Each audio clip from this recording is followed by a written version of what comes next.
भित्तारं कर्म भूभृतां ज्ञातारं विश्वतत्त्वानां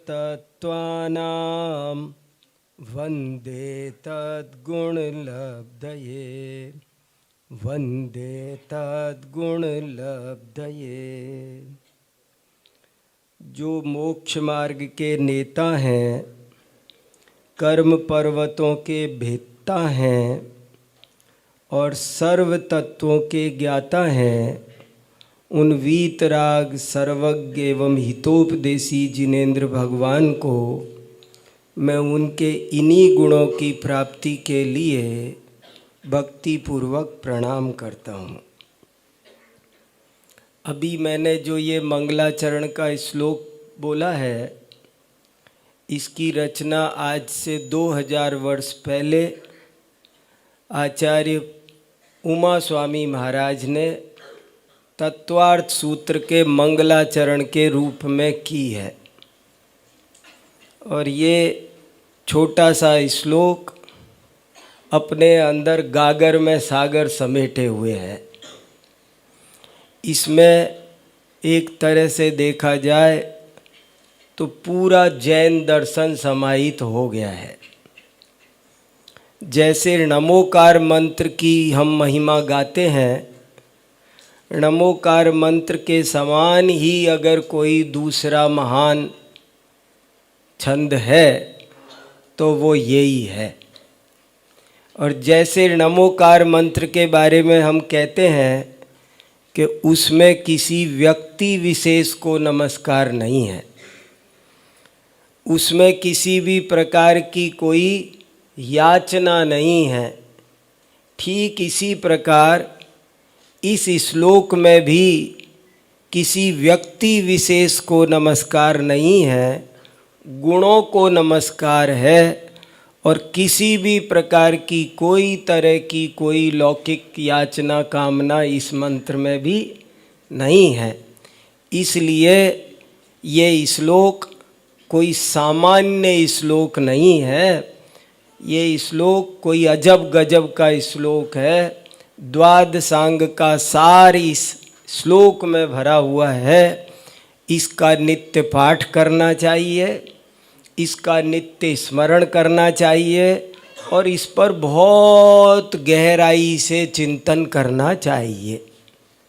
बड़े बड़े आचार्यों ने इस श्लोक पर बड़े बड़े ग्रंथ लिखे हैं। इसकी महिमा अपरंपार है। इस ग्रंथ की टीका बड़े बड़े आचार्यों ने की है।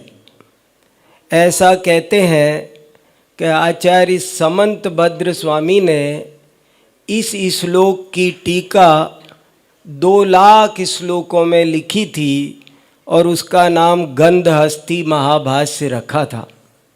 हमारे दुर्भाग्य से वो आज उपलब्ध नहीं है, लेकिन उस गंधहस्ती महाभाष्य का ही मंगलाचरण जो आज आप्त मीमांसा के रूप में है, वो हमें उपलब्ध है। माने मंगलाचरण इतना बड़ा हो गया कि उस भाष्य इतना बड़ा हो गया कि उसका मंगलाचरण एक ग्रंथ बन गया। और फिर वो ऐसा ग्रंथ बन गया कि उस आप्त मीमांसा पर जो इसकी टीका का मंगलाचरण है, उस की टीका, जिसकी टीका लिखने के लिए समंत भद्राचार्य लेखनी उठाएं और उनके मंगलाचरण को और खुलासा करने के लिए भी कैसे धुरंधर टीका लेखनी उठाते हैं। देखो कि फिर इस आप्त मीमांसा की टीका लिखने के लिए आचार्य अकलंक देव ने कलम उठाई और अष्टसती लिखी। उसके बाद आचार्य विद्यानंद स्वामी ने लेखनी उठाई और फिर अष्टसहस्त्री लिखी। माने एक इसी श्लोक पर कितना भाव इसमें भरा होगा, मैं आपको थोड़ा सा एहसास भर करा रहा हूं। इस श्लोक में देखा जाए तो सारा जैन दर्शन आ गया। मैं आपको एक झलक दूं जरा सी 2 मिनट में कि देखो सारा जिनवाणी 4 अनुयोगों में विभाजित है। प्रथमानुयोग, कर्णानुयोग, चरणानुयोग, द्रव्यानुयोग। और इस श्लोक में मोक्ष मार्गस्य नेतारम यानी प्रथमानुयोग, भेत्तारम कर्म भूभ्रताम यानी कर्णानुयोग, ज्ञातारम विश्व तत्वानाम यानी कि द्रव्यानुयोग, और वंदे तद्गुण लब्धये यानी कि चरणानुयोग। एक श्लोक में 4 चरण और 4 चरण में 4 अनुयोग। देखो तो सही, गजब की बात। आचार्य विद्यानंद स्वामी ने आज से 1300 वर्ष पहले ऐसा लिखा कि ये जो मोक्ष मार्गस्य नेतारम श्लोक है, ये तीर्थोपमानम है। आप तो परीक्षा में एक स्थान पर लिखा कि ये तीर्थोपमानम है। तीर्थोपमानम माने तीर्थ के बराबर है। तीर्थोपमानम तीर्थ के समान है। तीर्थ के समान का मतलब समझ में आया आपको? कि एक बार इस श्लोक का पाठ करना यानी कि सम्मेद शिखर की वंदना कर ली, समझो। यदि हमने ऐसा बोला मोक्ष मार्गस्य नेतारम भित्तारम कर्म भूभ्रताम ज्ञातारम विश्व तत्वानाम वंदे तद्गुण लब्धये, ये श्लोक एक बार पढ़ना मतलब सम्मेद शिखर की वंदना हो गई, गिरनार जी की वंदना हो गई। समस्त तीर्थ क्षेत्रों की वंदना से जो फल प्राप्त होता है वो फल इस श्लोक के पाठ करने से प्राप्त होता है।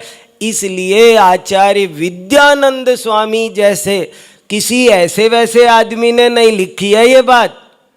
तुम कह दो कि लिख दिया होगा किसी ने। तार्किक बहुत बड़े परीक्षा प्रदानी आचार्य ने इस श्लोक को क्या कहा? तीर्थोपमानम। इसमें बहुत रहस्य है, और वो रहस्य ये भी है कि हम सबके अंदर गहरा गहरा व्यक्तिवाद, जातिवाद, लिंगवाद, वर्णवाद, क्षेत्रवाद, हमें जाने कितने वादों ने परेशान कर रखा है। दुनिया भर के वादों में पड़े हैं, और जो हमें जिनेंद्र देव ने स्यादवाद दिया है उसे भूल गए। अभी जो चीज मुझे सुनानी है ना आगे, उसमें एक वाक्य आएगा कि दुनिया में 2 ही वाद होते हैं। एक का नाम है अनेकांतवाद और दूसरे का नाम है आतंकवाद। तीसरा कोई वाद ही दुनिया में होता ही नहीं, 2 ही वाद होते हैं। और यदि व्यक्ति अनेकांतवादी नहीं है तो वो गारंटी से आतंकवादी है। तीसरा कोई विकल्प नहीं है। परद्रव्यों को अपनी इच्छानुसार परिणमन कराने की भावना,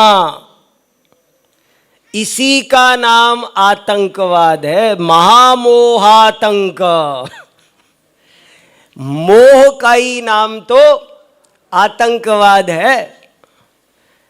और आचार्य उमा स्वामी महाराज का ये श्लोक हमको इस आतंकवाद से मुक्त करता है। जैन दर्शन की ये बहुत बड़ी विशेषता जिस दिन हमें समझ में आएगी उस दिन हम निहाल हो जाएंगे। जैन दर्शन आपको बांधता नहीं है, आपको कहता है बार बार। जैन दर्शन चीख चीख के चिल्ला चिल्ला के सब तीर्थंकरों ने पूरे विश्व में दुंदुभी बजाई।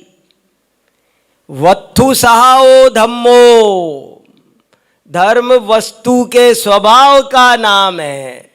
मेरा तेरा इसका उसका नाम का नहीं, व्यक्ति का नहीं, वस्तु के स्वभाव का नाम धर्म है। हिंदू, मुस्लिम, सिख, ईसाई, ये बहुत ही सार्वभौमिक, सार्वजनिक, ये बिना किसी दायरों का धर्म है। ये दायरों में बंधा हुआ धर्म नहीं है, ये समस्त दायरों से ऊपर उठा हुआ धर्म है। जैसे मैं आपसे पूछूं सूरज क्या है, हिंदू की मुसलमान?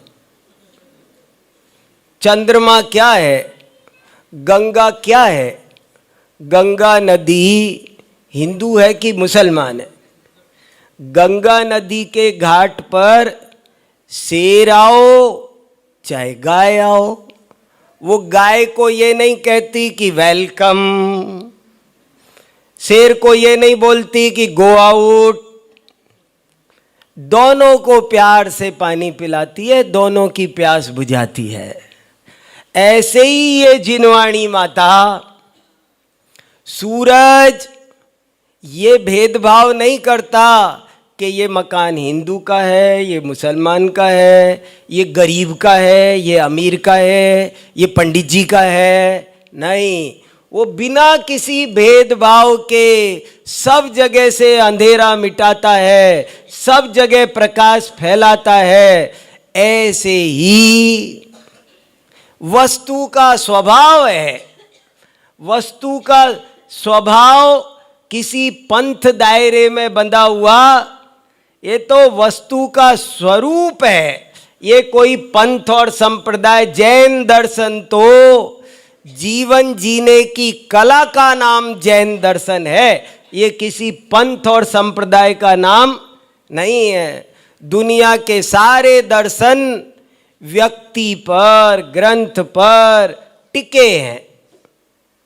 बुद्ध को माने तो बौद्ध, शिव को माने तो शैव, ईसा को माने तो ईसाई, मगर जैन, जिनको माने सो जैन। और जिन माने क्या? जिन माने कोई व्यक्ति विशेष का नाम जिन नहीं। हमारे आचार्यों ने जैसा ये मैं आपको ये बता रहा हूं कि जैन दर्शन की मूल धारा ऐसी है। हमारे यहाँ भी शास्त्रों में क्वचित कदाचित नाम लेकर मंगलाचरण मिल जाएंगे, मैं उनका निषेध नहीं कर रहा हूं, तथापि हमारे यहाँ जिसको महत्व ज्यादा दिया गया है वो ये तरीका है। हमारे यहाँ औरों की तरह श्री महावीराय नमः नहीं लिखते, श्री वीतरागाय नमः। आपने देखा होगा कहीं हमको कहीं लिखना पड़े तो हम आदिनाथाय नमः, महावीराय नमः, नेमिनाथाय पार्श्वनाथाय नमः लिखने की बजाय हम वीतरागाय नमः लिखना प्रेफर करते हैं। क्यों? कि उसमें सब आ गए ना बाबा। हमको हमारे 24 तीर्थंकरों की स्तुति, 24 तीर्थंकरों की प्रतिमाएं, इतने मंदिर है और इतनी प्रतिमाएं हैं, जरा फर्क तो बताओ क्या फर्क है? कोई फर्क नहीं, सब एक सी है। आप जरा सा पहचान के लिए चिन्ह बना हुआ है, सो भी दिखे तो दिखे, ना दिखे तो यूं यूं करते रहो, दिखे ही नहीं। ना दिखे तो मत दिखने दो, दिख के तुम्हें परेशानी होने वाली है, तुम शांति से रहने वाले नहीं हो। ना दिखे वही बढ़िया है। जिन प्रतिमा है इतना ही पर्याप्त है। और हमारे यहाँ क्वचित कदाचित, जहाँ पर बहुत मंगलाचरण सब आप समझ गए होंगे मेरी भावना। जिसने राग द्वेष कामादिक जीते सब जग जान लिया, सब जीवों को मोक्ष मार्ग का निष्प्रय हो उपदेश दिया। सब आ गया। अब बुद्ध वीर जिन हरिहर ब्रह्मा, या उसको स्वाधीन कहो, भक्ति भाव से प्रेरित हो यह चित्त उसी में लीन। हम नाम पर नहीं जाते, हमारे यहाँ सैकड़ों श्लोक बार बार आए हैं। भव बीजांकुर जननाहा रागाद्याक्षयमुपगता यस्य ब्रह्मा वा विष्णुर्वा हरो जिनो वा नमस्तस्मै। जिसने राग द्वेष का अभाव किया, जो सर्वज्ञ हुआ, मैं उसका नाम कुछ भी हो, बुद्ध वीर हरि हर ब्रह्मा, और ऊपर से स्वाधीन, तुम्हारी मर्जी है जो कहो, रमेश सुरेश दिनेश गणेश जो कहना कहो। हमें नाम में कुछ मतलब नहीं है, हमें गुणों से मतलब है। और कहीं पर मंगलाचरण नाम लेके किया भी होगा तो उसकी भी टीकाकारों ने व्याख्या कर ली, माने नहीं। जैसे रत्नकरंड श्रावकाचार्य में लिखा नमः श्री वर्धमानाय, तो कर दिया ने श्री वर्धमान को नमस्कार 24वें तीर्थंकर को। बोले टीकाकारों ने ले ली खबर, उन्होंने टीका, प्रभा चंद्राचार्य ने इस श्लोक की टीका लिखी तो कहा श्री वर्धमान का क्या मतलब और उन्होंने अर्थ किया कि श्री वर्धमान का अर्थ सभी वीतराग सर्वज्ञ। बताओ, वो फिर खत्म किया। व्यक्तिवाद को प्रश्रय नहीं मिला। आज हमारे देश में धर्मानुयायियों में बहुत व्यक्तिवाद छाया हुआ है। हम इस ग्रुप के हैं, हम उस ग्रुप के हैं, हम इस ग्रुप के हैं, हम इसकी माला लटकाते, हम उसकी माला लटकाते, इसका बिल्ला उसका बिल्ला, ये उनके पास नहीं जाते, वो इनके पास नहीं जाते। क्या है ये? और जैन दर्शन कैसा है? इसलिए ये एक बहुत ही ऊंचा श्लोक है। मोक्ष मार्गस्य नेतारम भेत्तारम कर्म भूभृताम ज्ञातारम विश्व तत्वानाम वंदे तद्गुण लब्धये। तीर्थोपमानम ये श्लोक है और मैं इसके माध्यम से आपको ये कहना चाहता हूँ कि जैसे हमने सुबह पुरुषार्थ सिद्धि उपाय के आधार से स्वाध्याय की प्रेरणा प्राप्त की, ऐसे ही मैं अभी थोड़ी देर में आपको एक दूसरे ग्रंथ के माध्यम से स्वाध्याय की प्रेरणा देना चाहता हूँ। ये जैन दर्शन की प्रकृति ऐसी है इसलिए आपको ये बताया। और जिस ग्रंथ के माध्यम से ये प्रेरणा देना चाहता हूँ उस ग्रंथ का नाम है स्वयंभू स्तोत्र। स्वयंभू स्तोत्र। इस स्वयंभू स्तोत्र की रचना आज से 1800 साल पहले आचार्य समंत भद्र स्वामी ने की है। आपको जिनवाणी में कई हिंदी के भी छोटे छोटे स्वयंभू स्तोत्र मिल जाएंगे। बूदरदास जी ने भी एक स्वयंभू स्तोत्र लिखा है, लेकिन उसका इससे कोई लेना देना नहीं है, वो इसका अनुवाद भी नहीं है। ये ओरिजिनल स्वयंभू स्तोत्र है जो सबसे पहले संस्कृत में लिखा गया है और इसमें कुल मिलाकर 143 श्लोक हैं। संस्कृत के श्लोक है और स्वयंभू स्तोत्र, स्तोत्र माने जिसमें स्तुति की गई हो उस रचना को स्तोत्र कहते हैं। और स्वयंभू, स्वयंभू माने क्या? तीर्थंकर स्तोत्र कह सकते थे, लेकिन ज्ञानियों की बात में कुछ बात भरी होती है। सुबह बताया ना, पुरुष स्वस्थ, ऐसे ही तीर्थंकर से भी ज्यादा सार गर्भित, अर्थ गर्भित शब्द है स्वयंभू। स्वयंभू शब्द में ही बहुत कुछ है। एक स्वयंभू को लेके बैठ जाओ तो केवल ज्ञान हो जाए। स्वयंभू, स्वयं भवतीति स्वयंभू। स्वयंभू शब्द का सामान्य पर्यायवाची अर्थ है तीर्थंकर। सभी तीर्थंकरों को स्वयंभू कहते हैं। क्यों कहते हैं? कि तीर्थंकरों का ऐसा ही नियोग है कि वे जीवन में जो कुछ होते हैं स्वयं भवती। हमको कोई पढ़ाता है, अगर मुझे मुनि बनना हो ना तो मुझे किन्हीं से दीक्षा लेनी होगी, जरूर कोई ना कोई गुरु होगा, वही मुझे दीक्षा दे सकता है। लेकिन तीर्थंकरों के साथ ऐसी बात नहीं है। तीर्थंकर तो बचपन में भी पढ़ते हैं तो कोई स्कूल नहीं जाते, कोई उनके पास में गुरु नहीं होता है, कोई उनको शिक्षा नहीं देता। और शिक्षा ही नहीं, दीक्षा जिसमें गुरु अनिवार्य होता है वो भी तीर्थंकरों को नहीं होता। इसलिए तीर्थंकरों को विशेष शब्द दिया गया है स्वयंभू। और ये तो दिया जो दिया, लेकिन प्रवचन सार की गाथा नंबर 16 में 6 द्रव्यों को स्वयंभू कहा।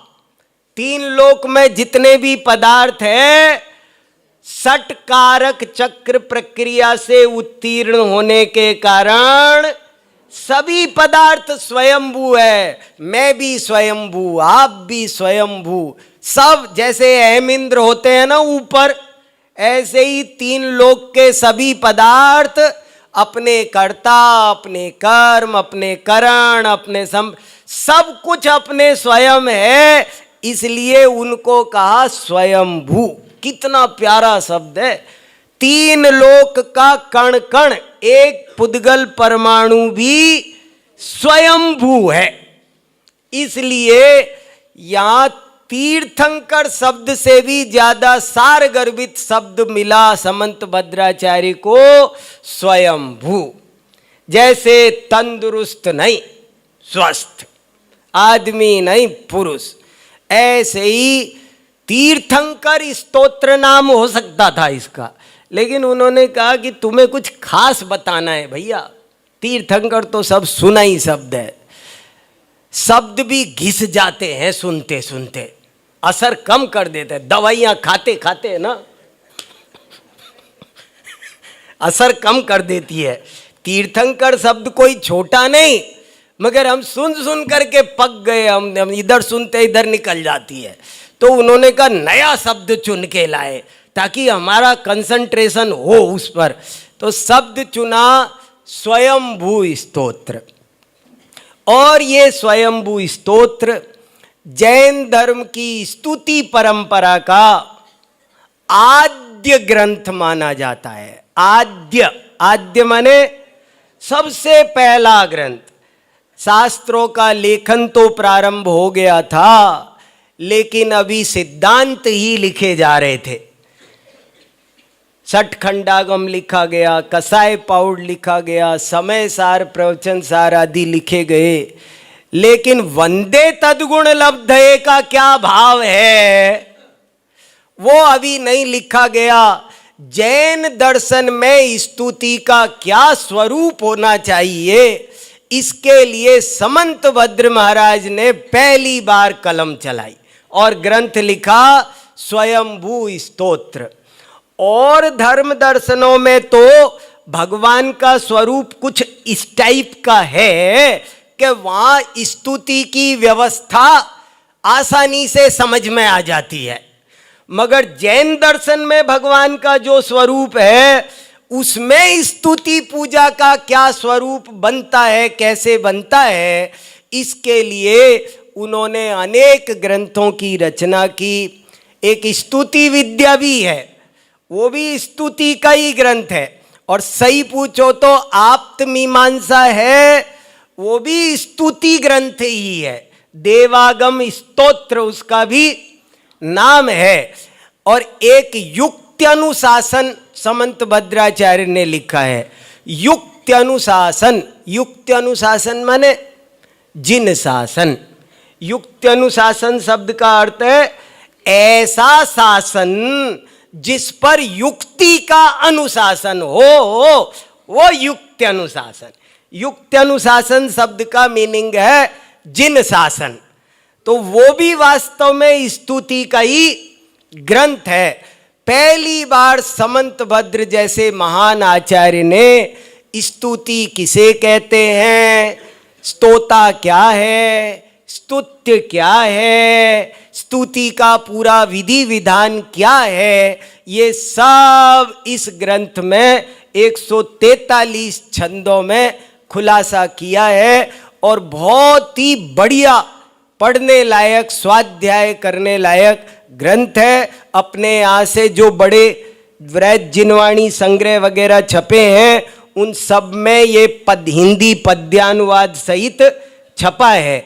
और इस पर भी प्रभाचंद्राचार्य ने संस्कृत में टीका भी लिखी है और इसका हिंदी अनुवाद भी कई विद्वानों ने, एक पंडित पन्नालाल जी ने, एक डॉक्टर उदय चंद जी सर्वदर्शनाचार्य ने, बहुत दो सुंदर अच्छी इसकी टीका लिखी है। पर ये स्वयंभू स्तोत्र, वृहत स्वयंभू स्तोत्र भी इसको कहते हैं। और ये ग्रंथ भी बहुत ही सुंदर स्वाध्याय करने लायक ग्रंथ है।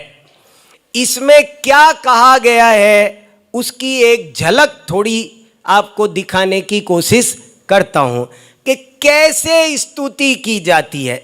जैन धर्म में स्तुति करने का क्या विधान है, तो मैं आपको ये बता रहा था। जो मंगलाचरण मैंने किया वो इसीलिए किया कि जैसे ये है ना, मोक्ष मार्गस्य नेतारम भेत्तारम कर्म भूभृताम ज्ञातारम विश्व तत्वानाम वंदे तद्गुण लब्धये। ये जैन दर्शन की भक्ति का मूल स्वर हमारा है। हम आज धीरे धीरे बहुत भटक गए, भटकते जा रहे हैं। और कितनी जगह तो ऐसी स्थिति है कि लोग सिनेमा की तर्जों पर जो प्रेमी प्रेमिका के भजन होते हैं, गीत गाने होते हैं, उन्हीं को भगवान के भजन बना बना करके दौड़े दौड़े आओगे। क्या मैंने मुनिवर भी है ना, एक दफे एक जगह बोला मुनि महाराज के लिए दौड़े दो, तो मैंने कहा भैया ईरिया समिति का क्या होगा।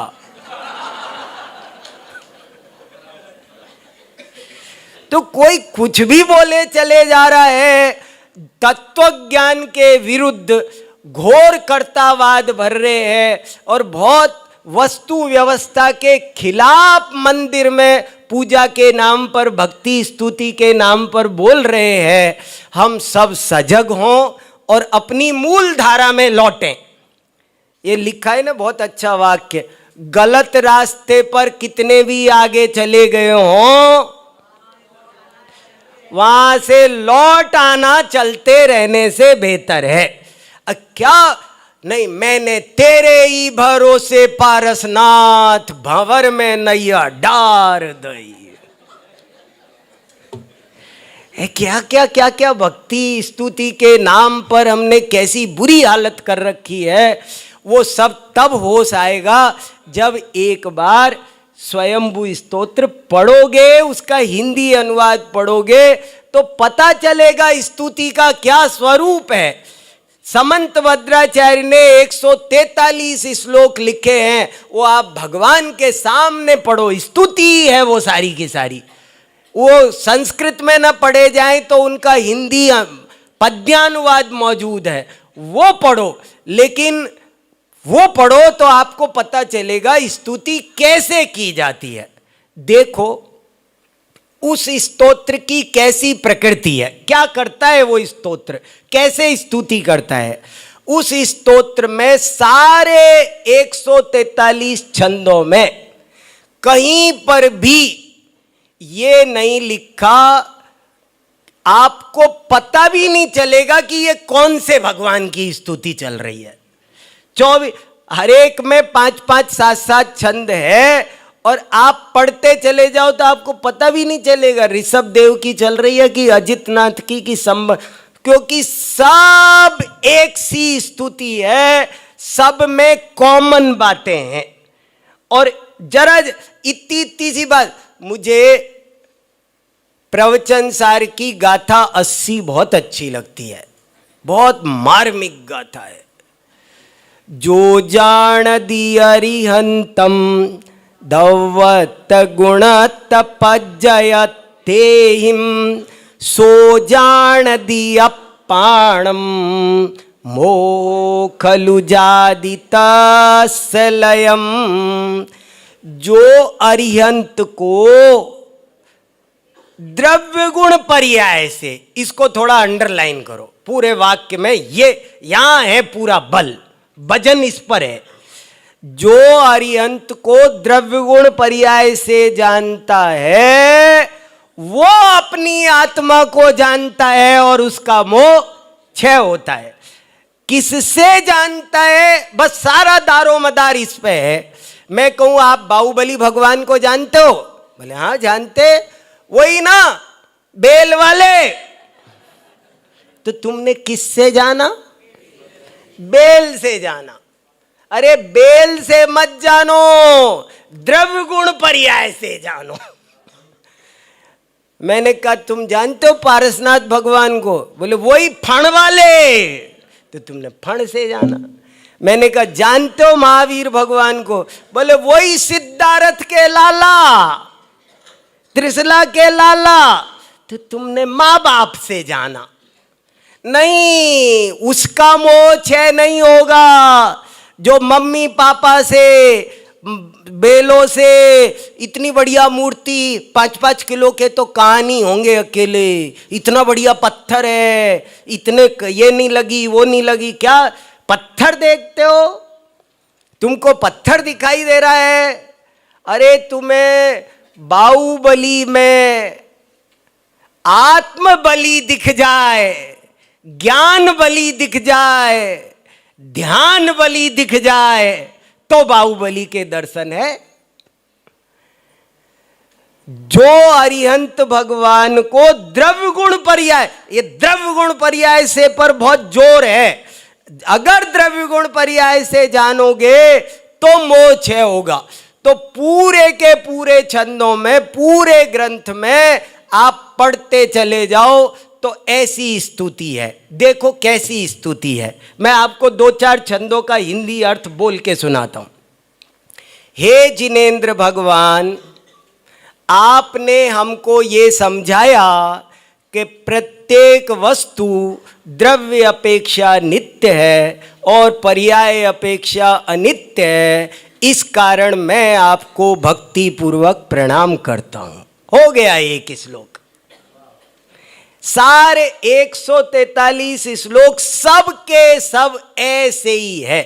हे भगवान, आपने मुझको ये बताया कि ये विश्व स्वयं परिणमनशील है, इसका कोई अन्य जगत का ईश्वर करता धरता नहीं है, मैं इसलिए आपको भक्ति पूर्वक प्रणाम करता हूं। हो गया दूसरा श्लोक। हे भगवान, आपने हमको एकांतवाद अर्थात आतंकवाद से बचाया और हमें अनेकांतवाद का अमृत पिलाया, इसलिए मैं आपको भक्ति पूर्वक प्रणाम करता हूं। हे जिनेंद्र भगवान, आपने हमको ये बताया कि अलंग शक्तिर भवितव्यतेयम, कि हे भगवान ये भवितव्यता अलंग्य है, ये आपने मुझे बताया, मैं इसलिए आपको भक्ति पूर्वक प्रणाम कर। पूरे 143 श्लोक का ड्राफ्ट यही है, बीच में डॉट डॉट छोड़ दो। हे जिनेंद्र देव यहां से शुरू होता है और इसलिए मैं प्रणाम कर, क्योंकि आपने ये बताया, क्योंकि आपने ये बताया, क्योंकि माने स्तुति क्या है, उसमें पूरे के पूरे सिद्धांत भरे हुए हैं। बाह्येतरोपाधि समग्रतेयम कार्येषु ते द्रव्यगत स्वभाव। हे भगवान, आपने ये बताया कि समस्त कार्य बाह्येतर उपाधि बाह्याभ्यंतर सामग्री के मिलने से होते हैं, इसलिए मैं आपको प्रणाम करता हूं। ऐसी ऐसी बातें सारे में सिद्धांति, और कहीं पर भी ये नहीं है कि आप मेरा भला कर देना, मुझे रुपए पैसे दे देना, मेरा बिजनेस बढ़िया चलना चाहिए, बच्चे होने चाहिए, नौकरी मिलनी चाहिए, ये होना चाहिए, वो पूरी स्तुति। और ये हमारा जैन दर्शन का मूल स्वर है। ये सारी जैन समाज को, जैन धर्म के सारे अनुयायियों को ये बात समझनी जरूरी है। क्या स्तुति का तरीका होता है। एक बड़ा सुंदर श्लोक है मैं इस श्लोक इसका पाठ करता रहता हूं, पूरे का ही खूब याद ही होगा पूरा ही। न शीतलाश्चंदन चंद्र रश्मयः न गांगमंबो न चहारयष्टयः यथा मुनेस्ते नगवाक्य रश्मयः समाम्बुगर्भा शिशिरा विपश्चिताम। ये शीतलनाथ भगवान की स्तुति है। जरा सा हिंट, बस नाम शीतल आया है, बाकी कोई शीतलनाथ कुछ नहीं है इसमें। भक्ति के नाम पर ये तक नहीं है कि तुम अयोध्या में पैदा हुए थे, ये यानी कुछ नहीं, कुछ भी नहीं। उनका कुछ बायोडाटा तो खींच देते, इस कलर के थे, इतने फिट के थे, इतने भाई थे, इतने बच्चे थे, इतनी पत्नी का नाम ये था, कुछ तो लिख देते। कोई बायोडाटा नहीं है बिल्कुल। अरे यही बायोडाटा है, और किस में उलझे हुए हो। हम और चीजों में बहुत उलझे हैं। हम क्या क्या जानना चाहते हैं पता नहीं। बल्ब का आविष्कार किसने किया था, क्या नाम था? Thomas Edison. थॉमस एडिसन से कोई पूछता था कि आपकी डेट ऑफ बर्थ क्या, आपका एड्रेस क्या, तो जेब में से आई कार्ड निकाल के मेरी डेट ऑफ बर्थ वो देख के बताता था। बोले मुझे याद नहीं है, मैं नहीं याद रखता। पता क्या हम क्या क्या दुनिया भर की चीजें याद रखते हैं। जिसका करना चाहिए स्मरण, उसका करते हैं विस्मरण। जिसका करना चाहिए विस्मरण, उसका करते रहते हैं स्मरण। और इसीलिए हो रहा है हमारा निरंतर जन्म मरण।